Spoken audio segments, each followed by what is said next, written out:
Добрый вечер, шановные телеглядачи. Мы рады зноў сустрэцца з вами ў тэлекавярні «Вечерний Витебск». Всім добрый вечар, вітаю тебе таксама. Добрый вечер, Иван. Ну і сёння у нас будзе такая тэма, якая і аб'ядноўвае курсы па гісторыі і вельмі актуальную практычную інфармацыю. Ну так, амаль што курсы пераўтварацца ў нейкі кірмаш, у гандлёвую пляцоўку.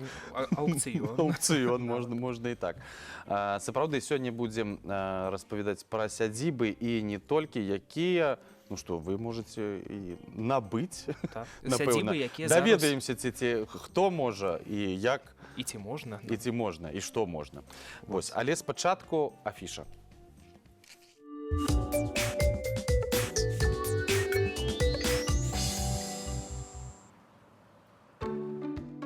Витебский областной краеведческий музей представляет выставку декоративной вышивки «Вязание и плетение. Веков связующая нить».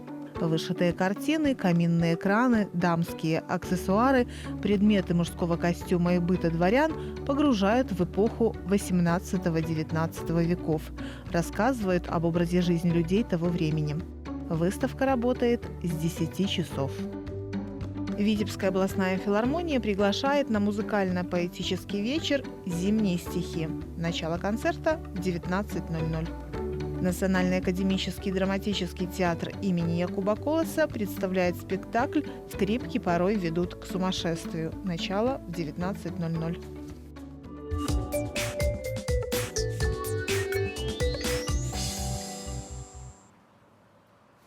Яшчэ раз прывітанне, сябры. Зноў у нашай студыі сёння кандыдаты гістарычных навук, дацэнты Дзяніс Юрчак і Мікалай Півавар. Што будзем прадаваць? Радзіма будзем прадаваць. Так, все записано. З дробнымі долямі, невялічкімі участкамі. Занясіце. Ну, я думаю, ўсё роўна Дзяніс Валерьевич зараз скажа, давайте пачнем раней крыху там.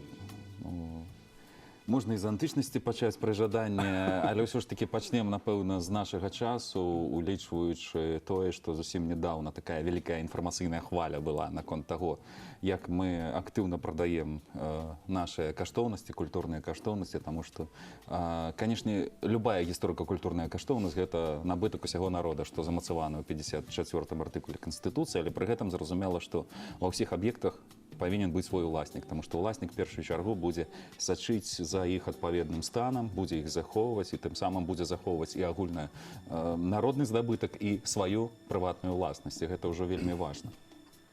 Але на вялікі жаль нужна зыходзіць з таго, што далёка не ва ўсіх аб'ектах у нас ёсць уласнік, далёка не ўсе аб'екты ўвогуле захаваліся ў тым стане, які дазваляе і дае магчымасць іх аднавіць. Таму руіны, само слово руіны лацінскае, і у прынцыпе яна шырока прыжылася ў нашай мове.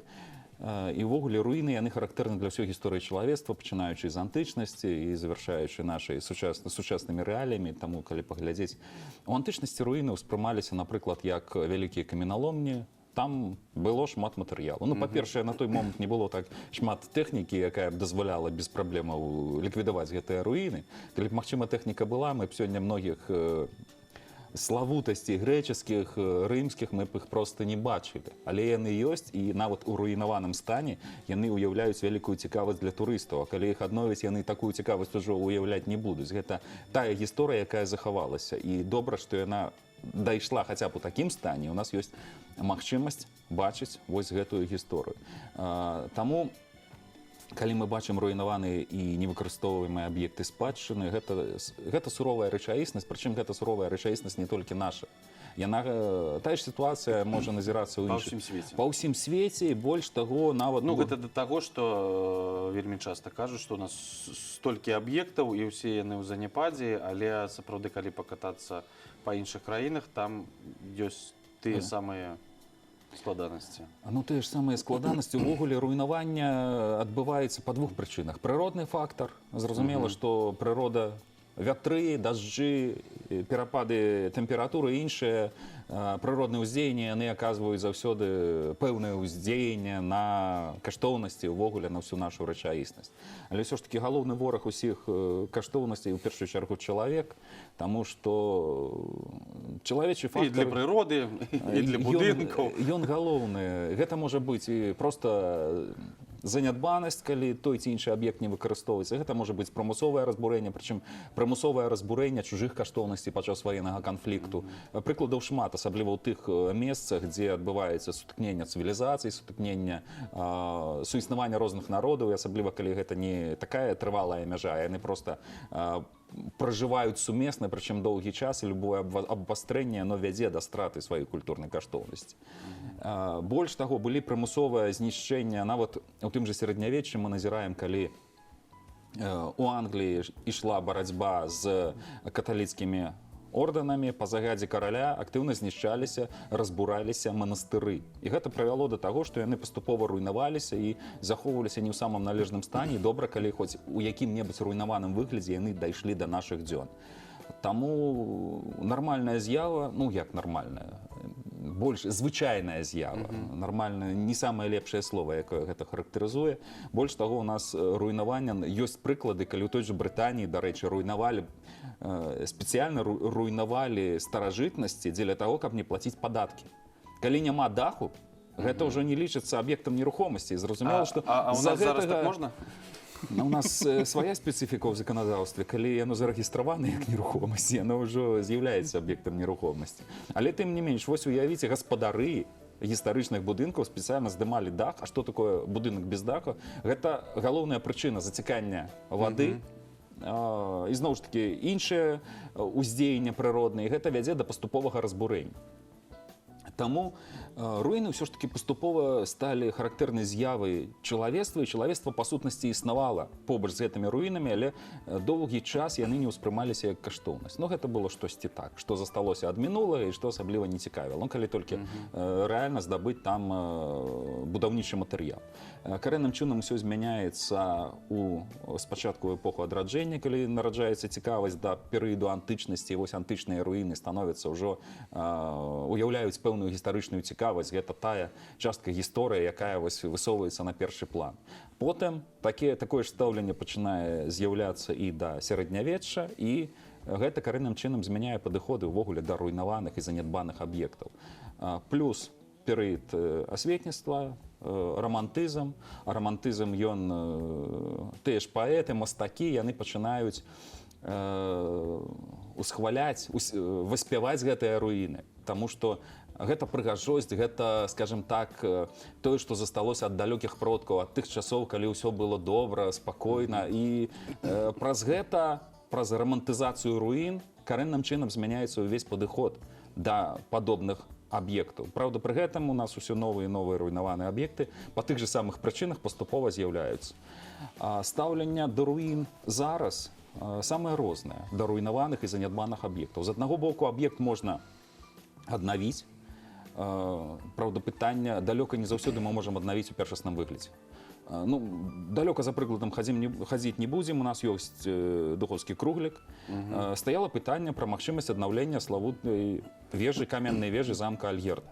Пытанне толькі ў тым, што ніхто не бачыў, як яна выглядала першапачаткова. У любым выпадку гэта была б гіпотэза. У той жа час, калі зараз зайсці ў духоўскі круглік, можна ўбачыць там рэшткі, падмуркі аўтэнтычнай вежы, менавіта замка Альгерда. Таму мы б, калі б будавалі макет прыкладны, мы б згубілі вось гэтую аўтэнтычную руіну. Таму тое выйсце, якое было прынята архітэктарамі, тым жа Барысам Лядэнка, гэта, напэўна, найбольш просты і аптымальны варыянт у дадзеным выпадку. Таму што пры гэтым мы захавалі аўтэнтычнасць і зрабілі невялічкі такі макет сучасных матэрыялаў, які не перадае першасны выгляд самой вежы, але ў чымсьці проста абазначае, што там вось такая была дамінанта. Праўда, такая дамінанта такіх вежаў хапала па ўсіх уздоўж сцен Віцебскага замку. Тут можна па-іншаму гэта ўсё адзначыць. Больш таго, ўсё ж такі з руін у нас падняліся многія былыя сярэднявечныя гарады Еўропы, прыгадаць тую ж Варшаву, той же Дрэздэн, якія былі зруйнаваны. Пры гэтым ёсць такі падыход, калі захоўваюць руйнаваны будынак. Нават аднаўляючы частку горада, штосьці варта захаваць, каб паказаць, які перыяд у гісторыі быў, якія помнікі, дакладней, самыя змрочныя моманты ўласнай гісторыі, як прыклад, просто выдатны прыклад, гэта мельніца Гергарта. Я прашу паказаць першы фотаздымак у Волгаградзе. Вось Сталінградскую бітву мы ўсе ведаем, і вось як жывы помнік эпохі, што адбывалася на Волзе у той момант. Ну, чымсьці нагадвае земскі шпіталь у Дзесне па стане, і гэта, дарэчы, наконт зруйнаваных будынкаў, як іх можна захоўваць. Яны самі па сабе помнікі, яны самі па сабе частка культурнага ландшафту. І гаворка пра аднаўленне вось дадзенага млына не вядзецца, таму што ён сам па сабе ўжо з'яўляецца помнікам. Ён так і будзе паціху Ён стаяць. так і будзе. Праўда, на вялікі жаль, варта ўсё ж такі ўлічваць, што ён паступова будзе руйнавацца, ён будзе знікаць, таму што ад атмасферных ападкаў ён не зусім абаронены, можна перыядычна праводзіць кансервацыю, ўсё ж такі часцей за ўсё такія аб'екты кансервуюць, але далёка не заўсёды гэта дае магчымасць у поўнай меры забяспечыць захаванне аб'екта. Таму падыходы могуць быць розныя, але зруйнаваныя невыкарыстоўваемыя аб'екты, у іх і ў нас дастаткова, і зараз мы пастараемся прасачыць асноўныя моманты, якія ёсць. Так, нам же трэба пералічыць аб'екты, там Ну, уже гледачы сядзяць з карткамі ўжо гатовыя набываць. набываць. Просто агульная тэндэнцыя такая, што трэба для кожнага аб'екта трэба вызначаць свой падыход. Гэты аб'ект варта аднаўляць, яго варта захаваць у тым стане, які ён ёсць. Таму што ў нас адна справа, калі мы прадаем сядзібы, сучасныя, ну не сучасную, гарадскую забудову, тыповы асабняк у горадзе, ну гэта тое, што цікавіць многіх. Але прадаваць, напрыклад, старажытны храм, ну тут далёка не заўсёды гэта можа правільна, культавы будынак. Таму што з ім рабіць? Адна справа, калі гэта будзе, як у савецкія часы, які-небудзь культурны аб'ект, гэта дапушчальна. Другая справа, калі там будзе магазин, звычайны, крама. Адкрыецца крама, ён будзе выкарыстоўвацца ў пэўных эканамічных мэтах, но гэта ўжо зусім не тое, пра што трэба казаць, таму падыходы могуць быць розныя, і наконт кансервацыі магчымы розныя варыянты. Магчыма аднаўленне аб'екта.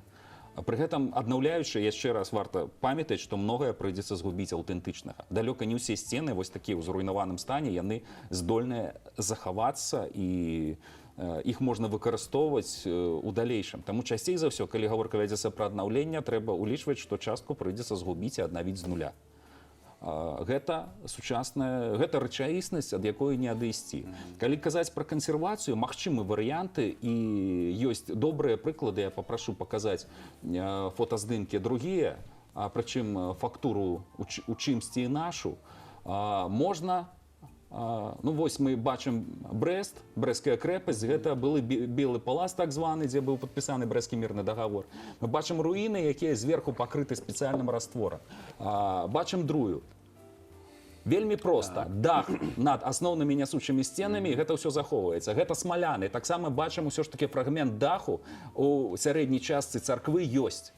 Гэта не стрымлівае атмасферныя ападкі і дазваляе захоўваць больш-менш поўны аб'ект.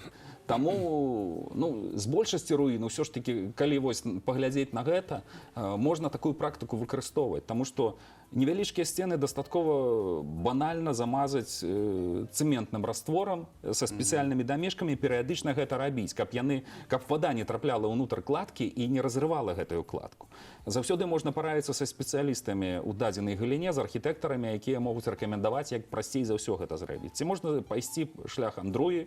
Выдатны прыклад, проста накрылі, частка царквы выкарыстоўваецца, астатняя частка, калі прыйдзе час, ёсць магчымасць аднавіць. Але галоўнае, што мы захаваем для нашчадкаў тыя збольшага зруйнаваныя сцены, іх можна па-рознаму называць, руіны, фрагменты, рэшткі, так і называюць, дарэчы, у дзяржаўным спісу многія аб'екты, але што ёсць, то ёсць. А патлумачце, калі ласка мне, вось зараз мы будзем казаць пра тое, што можна некаторыя аб'екты будзе набыць у маёмасць, так?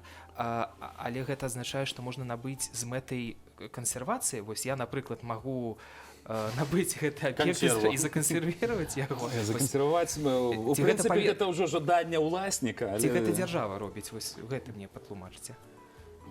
Дзяржава можа шмат чаго, канешне, рабіць, але трэба ўлічваць, што дзяржаўныя рэсурсы фінансавыя ўсё ж Так. такі яны абмежаваны, а тыя ж кансервацыйныя работы яны патрабуюць. Ну, кансервацыя можа не так шмат грошай патрабуе, але рэстаўрацыя патрабуе вельмі вялікай сумы, а ўлічваючы колькасць аб'ектаў, якія ёсць у тым ліку ў дзяржаўнай маёмасці, а далёка не ўсе, дарэчы, ў дзяржаўнай маёмасці. Ці многія нашы аб'екты вісяць на ўласнасці тых жа сельсаветаў. Фінансавыя магчымасці сельсаветаў не самыя лепшыя.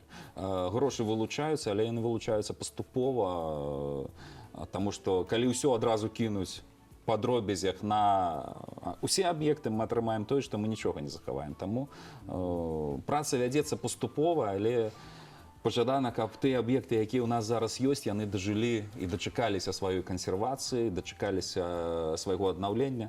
Ну, дарэчы, самыя праблемныя аб'екты ўсё ж такі ў нас, якія ёсць, гэта якія не зусім проста прадаваць, і я пра гэта казаў, гэта культавыя аб'екты. Давайте паглядзім, напэўна, яшчэ адзін блок Культовый, ну мы фотаздымкаў. маем на увазе тут Ну, царква. тут не толькі культавыя аб'екты, дарэчы, у нас ёсць свой замак, які, магчыма, толькі рэшткі замка, Белы Ковель, Смаляны, Аршанскі раён.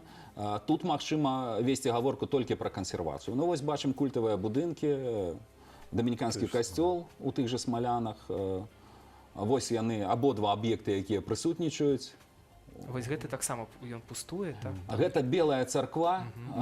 Выдатны прыклад, дарэчы, калі тут прыглядзецца, можна было ўбачыць дах, не тое купал, асноўныя сцены закрыты. Гэта селішча, Ушацкі раён, касцёл Святой Веранікі, былы касцёл бернардзінцаў. Ну, дарэчы, у нас чамусьці менавіта у бернардзінцаў найбольшая колькасць занядбаных, зруйнаваных аб'ектаў. Але вось тое, што мы бачылі, гэта выдатныя прыклады, у тым ліку прыклады барочнай архітэктуры, но больш, акрамя як культавыя будынкі, яны выкарыстоўвацца фактычна не могуць. Гэта можа быць неправільна, але ці як культурны аб'ект. Ну, дарэчы, калі культурны аб'ект і калі пытання продажу і гандлю гісторыка-культурнай Калі мы спадчыны, ўжо дойдзем да аб'ектаў і да продажу. а мы вось якраз і падышлі да У людей аб'екту. уже ладошки успотели, Ну, долоньки Не, уже ну, всё. культурныя аб'екты таксама могуць быць розныя. Гэта можа быць музей, а можа быць які-небудзь клуб нават, я не ведаю. Гэта ж... Ну, клуб, калі паглядзець, як выкарыстоўвалася руіны Белай царквы ў Чашніцкім раёне, Ну, аб'ект падчас зараз належыць фестывалю. праваслаўнай царкве, але ўсё ж такі царква цесна супрацоўнічае з тымі валанцёрамі, якія збіраюць актыўна сродкі для аднаўлення гэтага храму і, дарэчы, якія забяспечылі вось закрыццё гэтай прасторы над асноўнай часткай храма.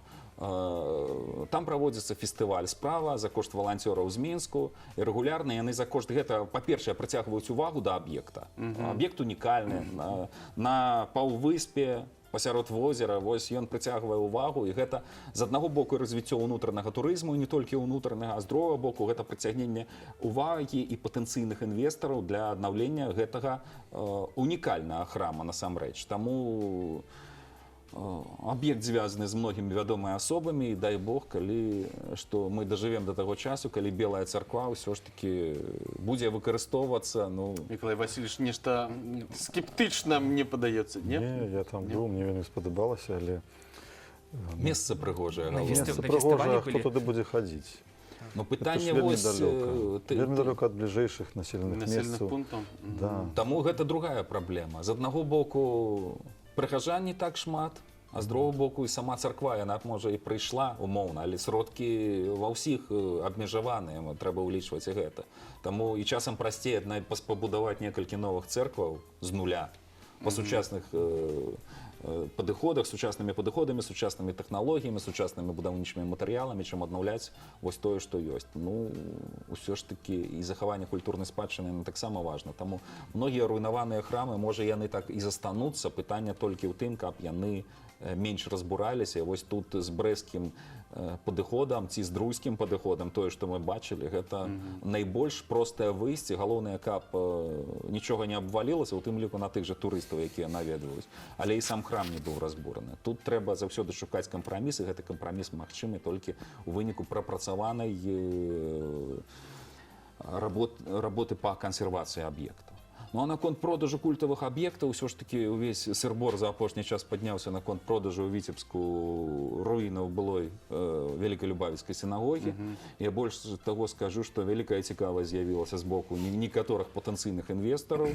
Магу дакладна назваць тое, што інтарэс праяўлялі ўжо 3 патэнцыйных інвестары, але ёсць адзін нюанс, ўсё ж таки перавагай у дадзеным выпадку будуць карыстацца прадстаўнікі яўрэйскай нацыянальнасці, у першую чаргу яўрэйскай рэлігіі, улічваючы тое, што это былі культавыя Ну, аб'екты. сярод інвестараў ёсць такія? Ёсць. Все трое есть. Яны все трое ёсць. Не, якраз ёсць, я покуль не буду раскрываць усе карты, тым больш, што зараз вядзецца гаворка, і не ўсё так проста з усімі гэтымі аб'ектамі. Ах, это было просто. Пра гэта мы таксама зараз пагаворым на канкрэтных прыкладах, але тым не менш цікавасць ёсць, і калі гэта цікава і зараз будзе афіцыйна замацавана ўсімі паперамі, работа вядзецца пра магчымасць аднаўлення гэтага аб'екта. Неважна, што там будзе, ці будзе сінагога, ці будзе які-небудзь адукацыйны цэнтр, музей, але ўсё роўна гаворка будзе весціся пра тое, што аб'ект павінен быць адноўлены ў аўтэнтычным першасным выглядзе фасады, но ўнутры ўжо там у залежнасці ад таго, што дазволіць Міністэрства культуры зрабіць і што будзе адпавядаць дзеючаму заканадаўству. Таму будзем спадзявацца, што тая хваля, якая была ўзнята ў сродках масавай інфармацыі, яна дасць свой эфект і можа, калі хтосьці жадае акрамя сінагогі штосьці набыць, у нас вось зараз будзе увесь прайс. А як будуць абіраць вось пераможцаў, ну, напрыклад, паміж гэтых 3? Мы зараз можам спыніцца на гэтым, ці потым увогуле раскажам пра працэдуру гэту? Пераможца, калі будзе гаворка весціся пра аўкцыён, адпаведна па правілах аўкцыёну. Калі гаворка вядзецца пра тое, што ёсць 3 патэнцыйных інвестара, і толькі з іх адна з'яўляецца рэлігійнай абшчынай, якая мае магчымасць на аддаўленне гісторыка-культурнай каштоўнасці, сваёй каштоўнасці. Тут, згодна з дзеючым заканадаўствам, пытанне нават не стаіць, хто будзе. Яны маюць першаснае права, і гэта адпавядае заканадаўству, і гэта адпавядае ўсё ж таки ўсім этычным і маральным нормам, якія ёсць у нашым грамадстве. Таму, дай Бог, так яно і будзе, таму што першапачаткова гэта ім належала, і яны маюць права вярнуць сабе тое, што належала. Ну, поехали! Калі мы прададзім яўрэям іх жа маёмасць, хто мы пасля гэтага? Я ўжо бачу просто спіс у Миколая Васильевича. Спису У каго малаточак? Ну, наконт таго, што чым будзем гандляваць. І не толькі гандляваць. Поўны спіс можна паглядзець, спіс гісторыка-культурных каштоўнасцей, якія могуць быць рэалізаваны, праўда, рэалізаваны на розных умовах. Гаворка вялася па меншай меры сродкі масавай інфармацыі, прасоўвалі такую інфармацыю, што гэтыя аб'екты могуць быць рэалізаваны за адну базавую велічыню, ці адданы інвестарам, менавіта за адну базавую велічыню. Ну, гэта не заўсёды так, по адной простай прычыне. Ва ўсіх аб'ектаў розныя юрыдычныя статусы. І некаторыя аб'екты, яны, скажем так, яшчэ могуць пацягнуць дадатковыя траты, але гэта у кожным канкрэтным выпадку варта весці гаворку асобна. І, дарэчы, у спісе гаворка пра тое, што ён прадаецца праз аўкцыёны ці за адну базавую, у тым спісе, які вісіць на сайце камітэта Віцебска маёмасці, там напрамую пра гэта не гаворыцца. Там ёсць паўсюдна вось гэтыя акцэнты на тое, што можа быць прададзены ці на іншых ільготных умовах. Тым больш, што дзяржава дае пэўныя ільготныя умовы, у тым ліку можа быць рэалізаваны інвестпраект увогуле з індывідуальнымі ільготамі, але у кожным персанальным выпадку гэта будзе весціся асобна. Ну і, дарэчы, наконт рэалізацыі гісторыка-культурных каштоўнасцей, далёка не тое, што ёсць зараз можа ў гэтым спісе. Гэты спіс трэба пашыраць і змяняць. Напрыклад, мы зараз здымем сінагогу, каб яна, улічваючы ўжо тое, што патэнцыйна быццам бы хто ёсць жадаючы, і дапоўнім, магчыма, гэты спіс, але адначасова, калі глядзець на сайт Віцебска маёмасці, можна ўбачыць бліжэйшыя аўкцыёны, якія набліжаюцца. У нас там ужо прадаюць гісторыка-культурныя каштоўнасці ў тым ліку. Ну, дарэчы, самая бліжэйшая гэта грамадзянская забудова, вуліца Пакроўская, 7 у горадзе Віцебску, побач з музеем. 10 сакавіка будзе аўкцыён.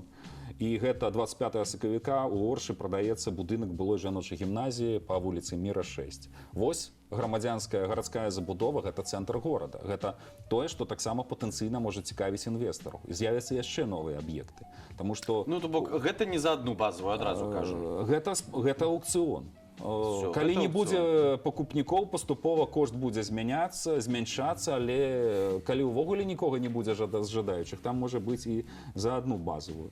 Але трэба чакаць доўга. І можна не дачакацца, могуць з'явіцца пакупнікі. Ну, усялякія варыянты ёсць, чаму можна не дачакацца. Ну, у нас прыклады былі. Клуб металістаў доўга не прадаваўся, а потым у апошні момант з'явілася, здаецца, адразу 3 пакупнікі і вельмі доўга узвышалі кошт. Таму што раней маглі набыць танней і без вось гэтых без супрацьстаяння з кімсьці за права набыць маёмасць. З біткоінамі тое ж самае зараз. Працягвайце, калі ласка, прабачце. Ну і наконт таго, што можна прадаць. А давайте зараз уже мы падышлі, я так разумею, что зараз не будзе нічога нас стрымліваць. Давайте крыху перадыхнем, мы яшчэ Денис Валерьевич тут скажем, давайте аб'екты і паглядзім пакуль што арт-аб'екты.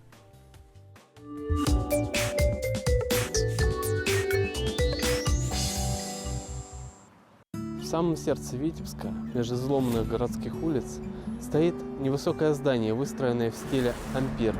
Особняк известного витебского банкира, мецената, промышленника, одного из акционеров и директоров товарищества «Витебский трамвай» Израиля Вульфовича Вишняка. Именно этому невысокому двухэтажному дому будет суждено изменить судьбу родного города, навсегда вписав его имя в историю мировой художественной культуры. Из сохранившихся документов мы знаем, что прошение о постройке каменного дома с надворными службами Израиль Вишняк подал в Витебскую городскую управу в апреле 1912 года. К осени 1913 года строительство было завершено. На известной фотографии Сергея Михайловича Прокудина-Горского запечатлен момент строительства особняка банкира.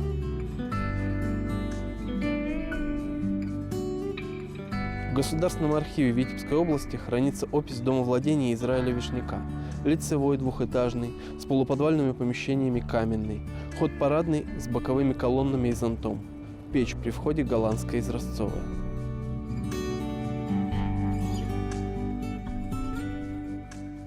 По окончании строительства, несмотря на изначальные планы поселиться в новом доме вместе с семьей, Вишняк закладывает особняк в городскую казну, где он будет оставаться в таком положении до 1918 года. А когда в родной город вернется Марк Шагал, именно это здание ему передадут для того, чтобы сделать в нем Витебское народное художественное училище. Именно в это время в Витебск возвращается Марк Шагал в надежде осуществить свою давнюю мечту. Именно особняк Вишняка передадут художнику для этой цели. Так, дом банкира и мецената превратился в колыбель русского авангардного искусства. В разные годы в зданиях, стенах Витебского народного художественного училища жили, преподавали, учились первые имена современного искусства. Марк Шагал, Казимир Малевич, Вера Ермолаева, Лазарь Лисицкий. В свое время учеником училища стал известный белорусский советский скульптор, народный художник СССР Заир Разгур. История дома непроста. С 1922 по 1923 годы в нем располагалось музыкальное училище. С 1924 по 1930 год в особняке жили воспитанники детских домов. С 1930 дом передали поликлинике Витебского городского общественного взаимопонимания. К счастью, особняк Вишняка оказался одним из немногих уцелевших во время Великой Отечественной войны строений. Существует фотография, сделанная с Двинского моста в 1944 году, где среди руин погибшего города нетронутым стоит только здание прежнего народного училища. Несмотря на все перипетии 20 века, дом сохранился до наших дней. И сегодня каждый может пройти по тем лестницам, которые помнят легкую поступь Марка Шагала, ощутить тишину стен, от которых еще, кажется, слышатся эхоподобные громовые овации, сопровождавшие лекции Казимира Малевича, и прикоснуться к истории. А где же еще сделать это, как не в музее? Музей с такой историей.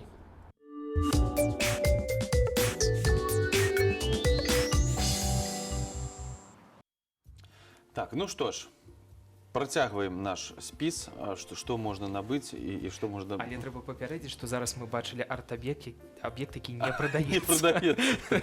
Гэта так была невялічкая ўставачка. Уже за все плачем. Зато яшчэ ёсць што набыць, і ў прынцыпе тыя аб'екты, якія зараз можна набыць і якія ў тым ліку рэалізуюцца праз аўкцыён ці рэалізуюцца, могуць быць рэалізаваны на іншых умовах, ну просто на кожным аб'екце можа крыху будзем акцэнтаваць, якія там магчыма варыянты. Па-перша, у нас зараз рэалізуюцца 2 паштовых станцыі на старай аршанскай дарозе. Можна даць фотаздымак паштовых станцый. Гэта у нас у Грашанах пад Оршай непасрэдна паштовая станцыя, другая паштовая станцыя гэта будзе Паграбёнка, якія выстаўляліся на аўкцыён. Больш таго, па Грышанах, ну вось гэта Паграбёнка, Грышаны ўжо на бліжэйшым аўкцыёне, можна ізноў ж такі на сайце Віцебскай аблмаёмасці паглядзець. 4 сакавіка будзе чарговы аўкцыён, ці можа нават першы, я вось тут крыху згубіўся, калі гэты аб'ект будзе рэалізаваны. Спадзяюся, будзе рэалізаваны, можа я і сурочу непасрэдна, хай так і будзе. Таму што калі ў патэнцыйных інвестараў ёсць цікавасць уздоўж былой старай аршанскай шашы, выкарыстоўваць, ну трэба глядзець на умовы аўкцыёна, але ўсё ж такі нават можна выкарыстоўваць пад жылы будынак ці пад які-небудзь гандлёвы аб'ект, гэта не супярэчыць той рэчаіснасці, тым больш, што самі аб'екты незвычайна тыповыя паштовыя станцыі, і па аналогіі, калі што, можна нават аднавіць першасны інтэр'ер вось унутры і вакол, як гэта выглядала, і аб'екты самі па сабе цікавы. Ёсць прыклады, дарэчы, вот у Бараўлянах, у Віцебскім раёне, паштовай станцыі, там жыве чалавек, а ў Кузьміно там да нядаўняга часу была крама. Ну там А вось у гарадку там увогуле царкву зрабілі і цыбуліну паставілі, і Міністэрства культуры гэта не турбуе. а гарадок не ў спісе. Ну вот я про тое, што Ну, тут пытанне ёсць, дарэчы, Кузьміно ўсё ж такі, хутчэй за ўсё, аб'ект таксама, уласнік ужо зацікаўлены тым, каб яго рэалізаваць. Таму, магчыма, у нас хутка будзе і 3-я паштовая станцыя, але дай Бог, каб пакупнікі з'яўляліся, не пакупнікі, каб з'явіўся той гаспадар, якому гэта аб'ект цікавы, які будзе выкарыстоўваць яго, не парушаючы заканадаўства ў сваіх мэтах. А гэта наша галоўная мэта. Усё ж такі можна набыць, калі мы казалі пра культавыя будынкі, што іх не зусім правільна рэалізоўваць, але ёсць тыя будынкі, якія самі па сабе не з'яўляюцца менавіта культавымі аб'ектамі, але належалі царкве, і зараз пэўнай цікавасці да іх з боку ўласніка няма, ці фінансаванне не дазваляе, а калі не будзе ўласніка, у прынцыпе, аб'ект можа згубіцца, таму можна яшчэ паглядзець новы блок. Вось мы бачым, гэта былы кляштар кармелітаў у глыбокім, які выстаўляецца за адну базавую велічыню. Калі у каго ёсць жаданне, можна набыць. Но гэта бачым Дуброўна, у Дуброўна крыху складаная сітуацыя, аб'ект часткова рэстаўраваны, але ўсё ж такі, калі з'явіцца патэнцыйны інвестар, магчыма, мясцовае кіраўніцтва можа весці гаворку пра рэалізацыю гэтага аб'екта. Ён закансерваваны, ён не зруйнаваны, яму не так усё пагражае, але хацелася, каб усё ж такі ён выглядаў больш адпаведна сучаснаму стану і прыцягваў сваёй прыгажосцю, таму што гэта унікальны захаваўшыся аўтэнтычны аб'ект у Дуброўна. А калі зрабіць вось з гэтага фамільную сядзібу і агарадзіцца вось гэтым плотам такім высокім, гэта як магчыма ці не, там ж ніхто не пабачыць. Уласнасць. Гэта не зусім магчыма, ўсё ж такі, улічваючы тое, што гэта гісторыка-культурная каштоўнасць, яна павінна быць, ну, Усім бачна. яна павінна быць бачна, і вышыня плота будзе абмежавана. Таму тут 1,70 м. Ну, это нормально. 1,80 м з вуліцы, а калі збоку, то хоць да неба, як дзеці кажуць. Таму трэба ўлічваць вось гэтыя акалічнасці, але ўсё роўна уласніку, ну, здаецца, павінна быць прэстыжна мець падобныя унікальныя насамрэч аб'екты, тым больш ва ўсходняй Віцебшчыне, дзе прыйшлася вайна. Вось мы бачым тое ж Дуброўна, не самыя лепшыя умовы, военныя дзеянні, мы ведаем, як яны тут вяліся і колькі тут стаяў. Дазвольце з вами не зусім пагадзіцца наконт таго, хто больш нанёс шкоды, военныя дзеянні или улады у свае часы, или недбанасць, тут можна яшчэ паглядзець. Тому що от, вертаючи до того питання, чого я ще тут, да, то, що ми про сядзібы прийшли ще порозмовляти трошечки, то сядзібы наши больше потерпели, ну, в першую чергу вони потерпели, конечно, от революции и погромов, которые были там у 917-м, там, у 5-м году, але така і війна перша була, хваля. конечно. Вельми яскравий приклад, коли Блок казав, коли, що чому палють сядзібы? Потому что веками насиловали девок и пароли мужиков. И это был отказ людей, народа, простого народа на то, на барство, на панство, на шляхетство, это и все. Но потім в большасці все ж таки всі сядзібы були взяты под ахову. Коли не под ахову, то яны обов'язково знаходилися у добрым стане, потому что там робили шпиталі, там робили там дитячі садочки, там школи, санаторії, все що завгодно. І все змінилося. Ну, більше змінилося менавіта от з розпадом Советского Союза, коли соціальна сфера стала значно менше фінансуватися. Это дома остались, но с них выехали школы, с них выехали санатории. Вот яркий приклад – это Луки. Наши Луки, наш был судовная сядиба, и все, выехали санатории, это перестал основать. Потом инвестор выкупил, и сгорела эта сядиба. Ну, старый корпус, и она зараз стоит просто в руйнованном стане. И таких десятки прикладов. И тих вот, я на колесі вот робив книжку, я зробив такі плакати на минулий раз, я даже проносив там 50 сядіб, які можна було взяти вот і зараз і купити, ну, не купити, а в сенсі, я не в доброму стані, там треба мінімум інвестицій зробити, щоб вони просто підтримали хоча б у тим стані, який вони зараз є. І от Денис Валерьевич зараз і огучить, які це сядіби можна було б за сколько там? За одну, не за две? Там, ну, за сколько это базово? Мы поки говоримо тільки про ті об'єкти, які включені Да, в державний да, спіс, да, тому ну, що початок, насамрэч да. можна павялічваць гэты спіс. Ну, і, до речі, перед сядзібамі, каб не парушаць усё ж таки логіку, якая у тым ліку ў фотаздымках запланавана, давайте паглядзім яшчэ два аб'екты, здаецца, не толькі сядзібы ў нас можна набыць. Гэта ёсць яшчэ і млыны, якія захаваліся увогуле ў выдатным стане. Вось тое, што мы бачым, ён нават накрыты. Гэта руіны не назавеш, але гэта невыкарыстоўваемы аб'ект, які ў прынцыпе при жаданні, при з'явленні патэнцыйнага інвестара можа быць казаць, дзе ажыты. гэта? Гэта Шаркаўшчынскі раён, вёска Лужкі, а гэта Талочынскі раён. Крывое село.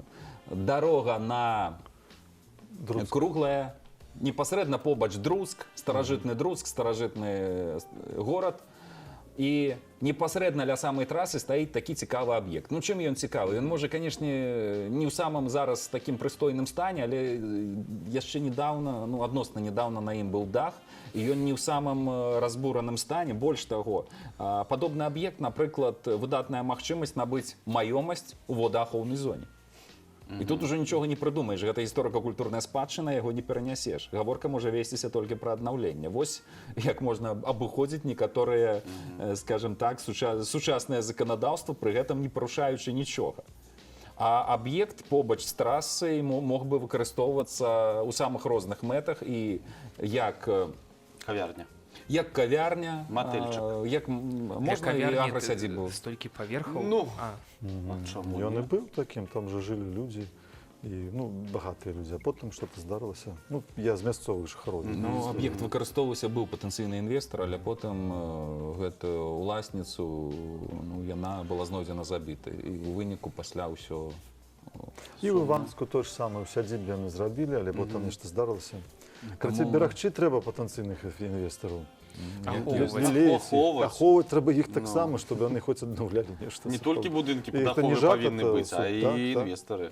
Чалавечней. Ну, а цяпер можна сядзібы непасрэдна. Ближе к Давайте целому. будзем Ура! просто глядзець па асобнаму Вот давайте, аб'екту, да, па па асобнаму здымачках. лоту, які А я, ёсць. может быть, буду. Ага. Пасёлак Высокая. Аб'ект, дарэчы, Аршанскі раён знаходзіцца побач з трасай М1 і побач траса Санкт-Петербург-Адэса у непасрэднай блізкасці. Аб'ект не належыць дзяржаве. Аб'ект знаходзіцца ў прыватнага ўласніка, але ўласнік мае намер яго рэалізаваць.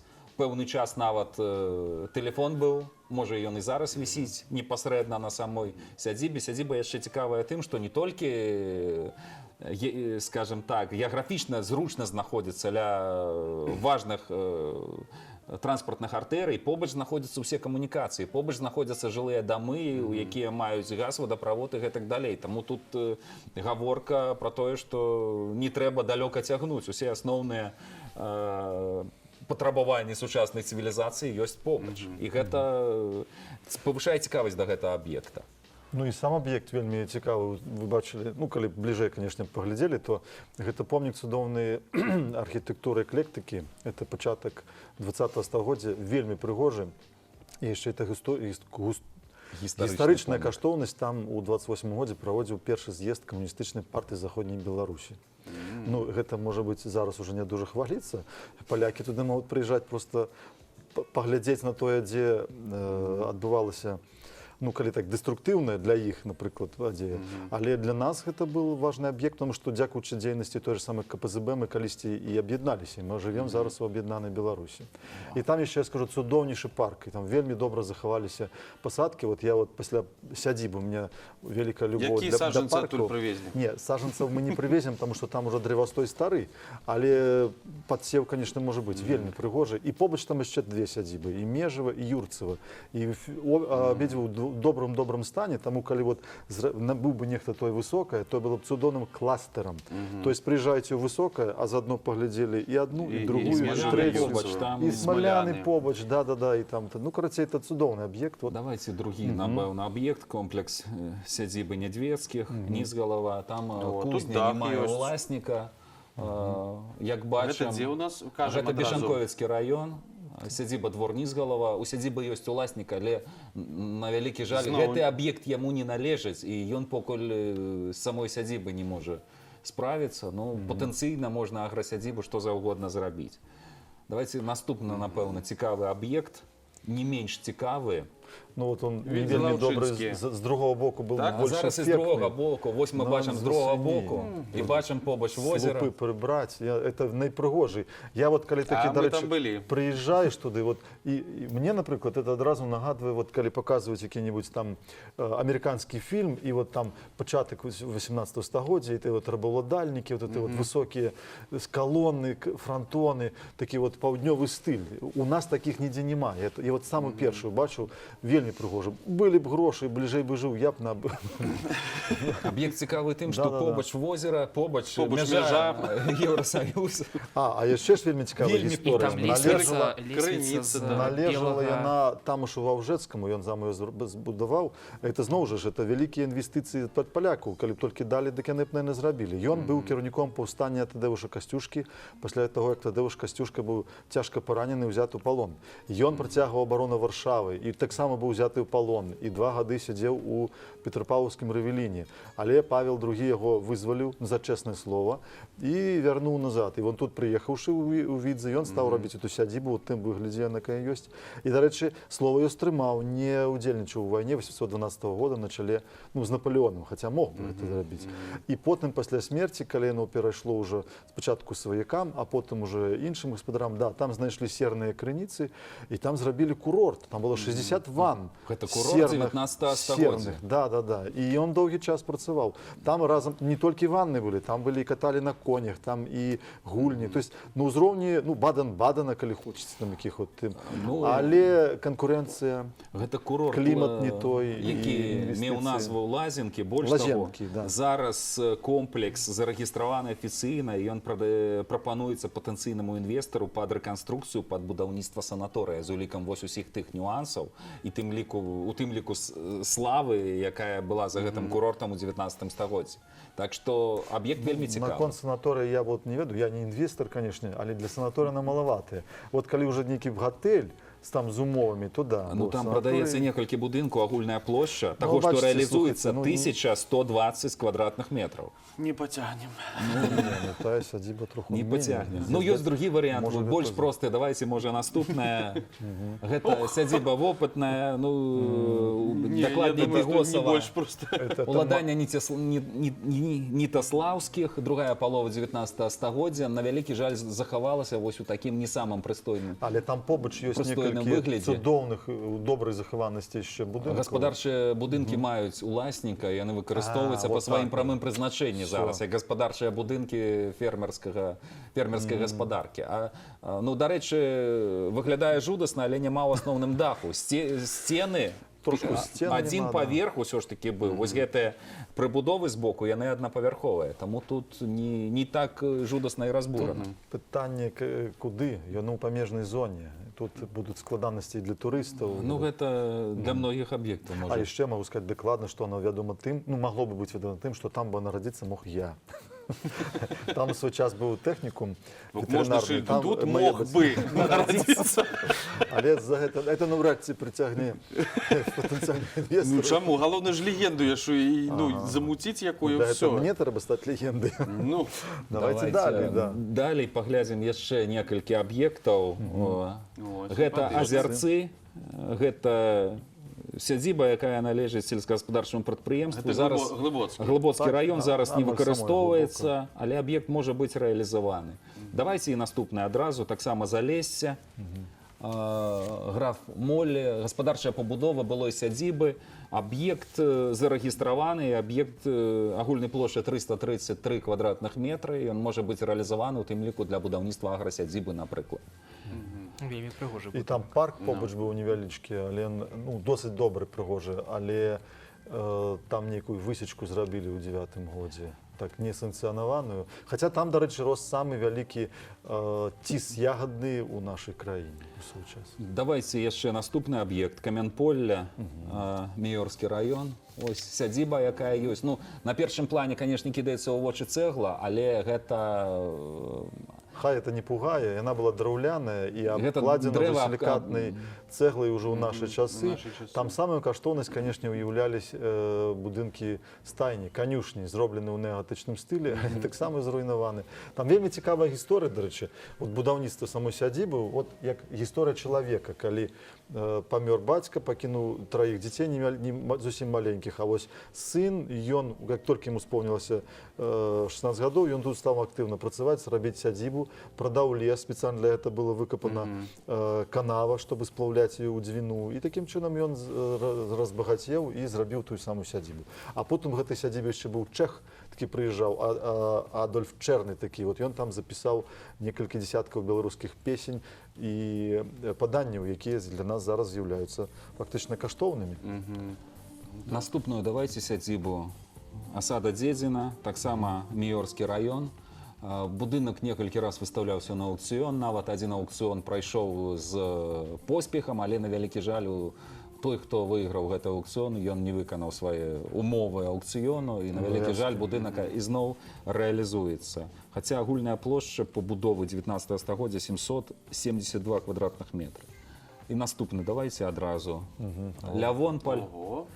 Гэта таксама знакавы аб'ект. Таксама Мёрскі раён. Міёрскі раён, аб'ект цікавы тым, што нават праект рэстаўрацыі гатовы, але на вялікі жаль уласнік ОАО «Інтэграл», адкрытае акцыянернае таварыства «Інтэграл» зараз не вельмі жадае ўкладваць туды грошы, таму аб'ект гатовы для рэалізацыі. Цудоўнае месца, там яшчэ некалькі аб'ектаў таксама цікавых. А вось гэта што ў нас? Гэта О, дом гэта- стакон так званы, гэта Рассоны, цэнтр Рассон, побач возера, месца На выдатнае. беразе. Сядзіба На Станіслава беразе Гласка. Ну, дарэчы, першапачаткова называлася Станіславова. Это уже цяпер она называется Рассоны, а тады вот была сядзіба Гласкаў, да. І, дарэчы, цікавейшая гісторыя. Гласка закахаўся ў адну дзяўчыну, а тая такая была, ну, з гонарам сказала, калі не пабудуеш такі вот дом, як у майго бацькі, то... А яна была немка, да. Ну, или там... І ён стаў шукаць грошай, знайшоў, стаў рабіць, а потым не хапіла. Што рабіць? Ён пашоў граць у карты.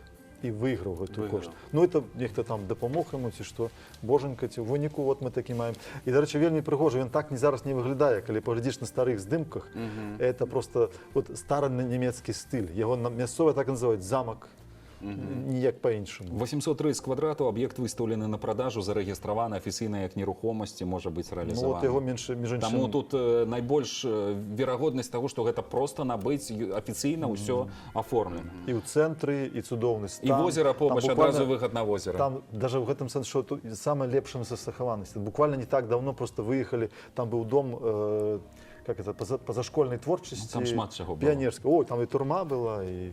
Давайте, напэўна, Да? наступны аб'ект. Ну, так вот, что.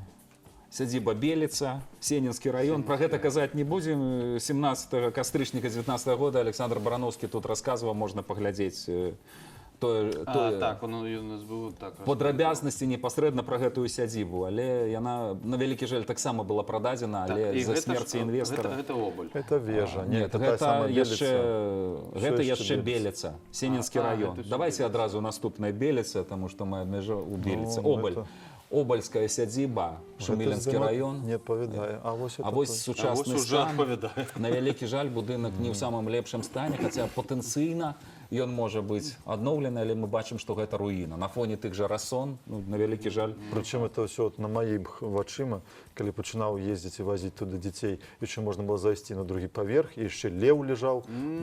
А зараз там уже страшна зайсці, ні даха, нічога няма. У нас два аб'екты, каб У паспець. нас уже часу няма. Давайте так, два фотаздымкі проста. Бяздзедавічы, Полацкі раён, 2 сакавіка выстаўлена на аукцыён. Аб'ект гістарычная Мадэрн. сядзіба, хаця хтосьці можа... Выгляд вельмі сучасны. Не-не-не, просто быть не зусім добры здымак, ракурс зроблены, але вельмі прыгожы. Это будынак І побач у стылі гаспадарчыя мадэрн. пабудовы Это таксама. вельмі рэдкі для Беларусі стыль і шыкоўная сядзіба. І да. другі фотаздымак ўжо вёска новая жизнь. Малыя дольцы, прасцей сказаць. Была сядзіба Малыя Дольцы, Ушацкі раён. Аб'ект зусім нядаўна набыў статус гісторыка-культурнай каштоўнасці, таксама можа быць рэалізаваны. Прыгожае месца. Дзякуй. Ну, будзем спадзявацца, як ужо сёння казалі нашы госці, што знойдуцца інвестары, пакупнікі, каб гэта ну, не проста набыць, а каб гэта сапраўды аднавіць, і каб гэта жыло, а не больш у заняпад прыходзіла ў гэты стан. А звяртацца трэба ў Віцебскабл маёмасць, так? У Віцебскага Там што яны могуць і вам тэлефанаваць. райвыканкам, ці калі што можна тэлефанаваць у ўправленне культуры Віцебскага аблвыканкама, мы заўсёды падкажам, скажем так, вызначым, з кім трэба звязвацца, хто з'яўляецца ўласнікам і якія шляхі Для таго, каб для набыць набыцця. гэты аб'ект. Ну, чакайце, зараз вам буду. Чакайце званочку, будзем спадзявацца. Дзякуй. Але толькі ў працоўны час. Добра. Так. Дзякуй вялікі. А зараз давайте разам з намі паглядзім вясёлых звярушак.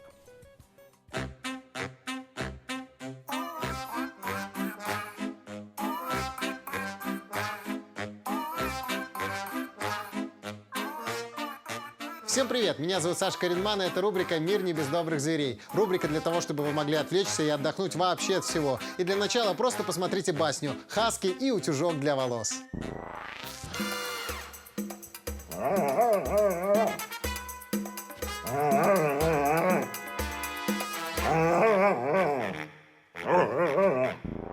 Если кто-то сейчас подумал, ну вот, прикалываются над собакой, то в следующем видео поприкалываемся над котом. Try me. Когда не можешь определиться, какого домашнего питомца себе завести, кота или собаку, всегда на помощь приходит попугай. Собачка. Мгм. Машинка. Петушок. Мгм. Колокольчик. Сделай обезьянку. Обезьянку. Обезьянка. Обезьянка. Как обезьянка делает? Все? Не будешь показывать? Ты такой деловой. А помните историю про Винни-Пуха, где у неправильных пчел был неправильный мед? Это все еще ерунда. Вы посмотрите, к чему приводят неправильные орехи.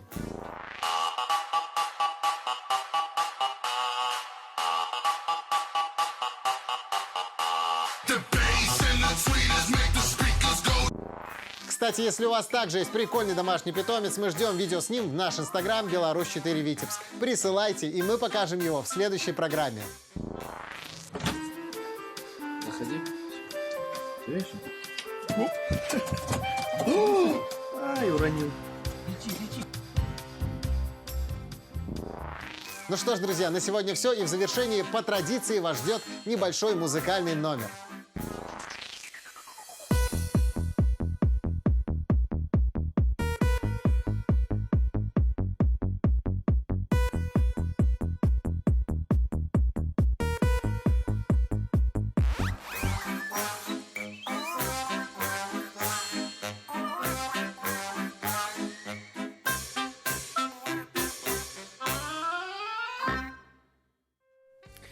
Ну, на гэтым нам застаецца толькі развітацца, і зараз будзе таксама музычны нумар. Ну, не такі, Не конечно, такие, так. іншы. Котиков у нас еще нема, які У нас будуть будзе співати, грати. цудоўная Ганна Стаян з дзіцячага ўзорнага калектыву «Альтанка», і на гэтым мы развітваемся з вами. Всяго доброго. Нясумнага вечара і пакуль пабачымся сустрэчы. заўтра.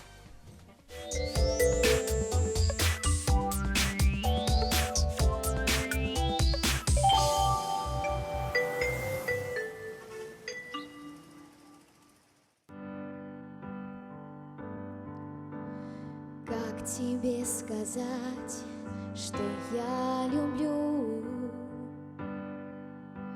С ветром за руку лучином ловлю. А хочешь, будешь спать, а я спою. И так близко над звездой мечту тебе дарю. Белые ангелы, по небу летели мы, и просто хотели мы крыльями неба коснуться. Мы белые ангелы, по небу летели мы, и просто хотели мы крыльями неба коснуться. Что сейчас и куда бежать? С ветром не раз с тобой полетать. А хочешь, будешь спать, а я спою. И я буду над тобой, и тебе я приснюсь.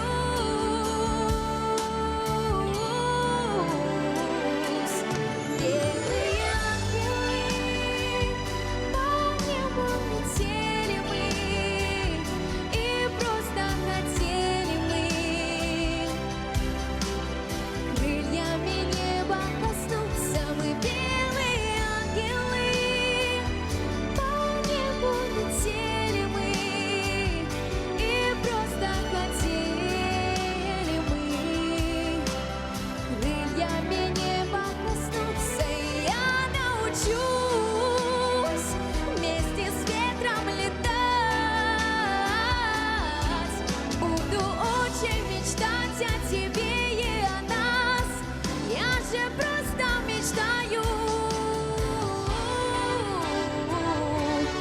Белые ангелы, по небу летели мы, и просто хотели мы крыльями неба коснуться. Мы белые ангелы, по небу летели мы, и просто хотели мы крыльями неба коснуться. Мы белые ангелы.